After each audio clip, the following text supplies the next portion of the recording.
Hello FPL managers, today we go over the most informed players this pre-season. In today's video, we go over 5 players that have performed very well so far this pre-season, and go over why they could be great FPL assets. Don't forget to leave a like and subscribe to show support for the channel, as we're trying to hit 8k subs by the start of the new Premier League season, and with that being said, let's get into the video. So going over the first player, it's Gabriel Jesus. Jesus has made an excellent start to his life at his new club at Arsenal, and in his first 2 matches, he's been able to record 3 goals and 1 assist. Over this time, Jesus has just played 90 minutes and looks to be an excellent value asset at £8 million for the Gunners.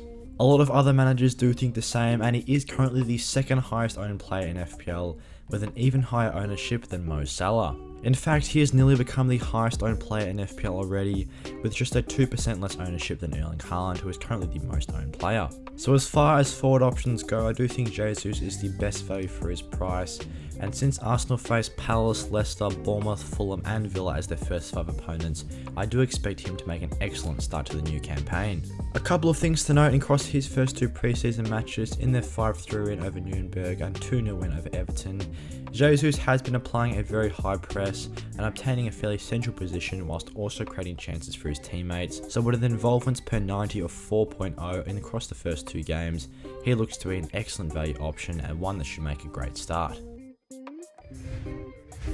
Up next, Harry Kane is another player that has seriously impressed in his pre-season. Spurs have played 2 matches so far, beating the K-League All-Stars 6-3 and drawing to Sevilla 1-1.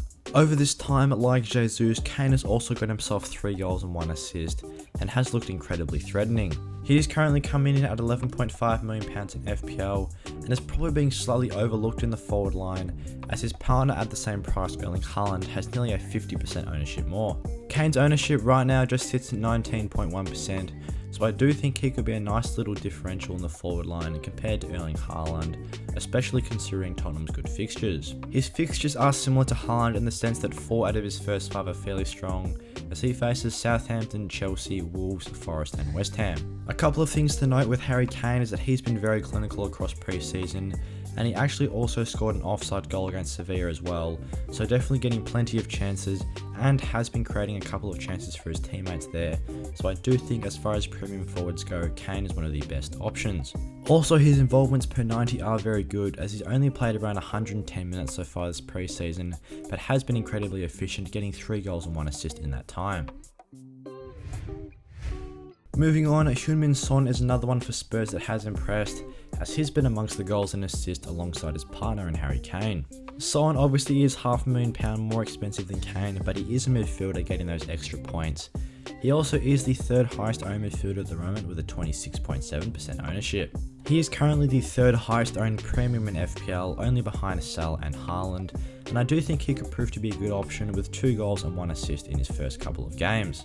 Similarly to Kane, he's played around 110 minutes as well, with an involvements per 90 of 2.31. So if he can keep up this excellent form into the early stages of next season, he could be a nice little differential premium to have in the drafts. I have seen a couple of triple premium drafts that do feature Son, so I'd be interested to see how those teams get on. Progressing to our first Manchester United asset of the video, it's Marcus Rashford. Rashford has been a part of a very clinical Manchester United attack so far this pre-season, with 8 goals in their first 2 matches.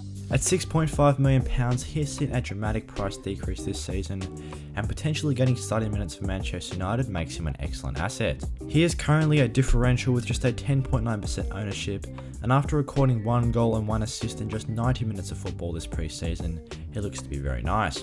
Manchester United have some decent fixtures to start the year, facing Brighton, Brentford, Liverpool, Southampton and Leicester in their first 5.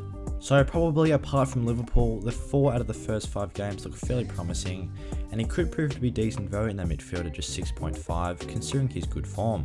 Based off his pre-season so far, I would be expecting him to get starting minutes over the likes of Elanga, so if that's the case, he's one to watch.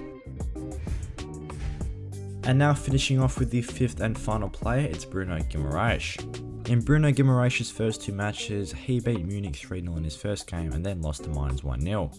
Over this time, he was able to get himself 1 goal and 1 assist in around 100 minutes of football, which gives him involvements per 90 of about 1.2. This is obviously a very impressive stat considering that his price is just £6 million, making him the cheapest player on this list. A lot of managers have identified him to be a good FPL asset early on this season, as he is the 7th highest owned midfielder.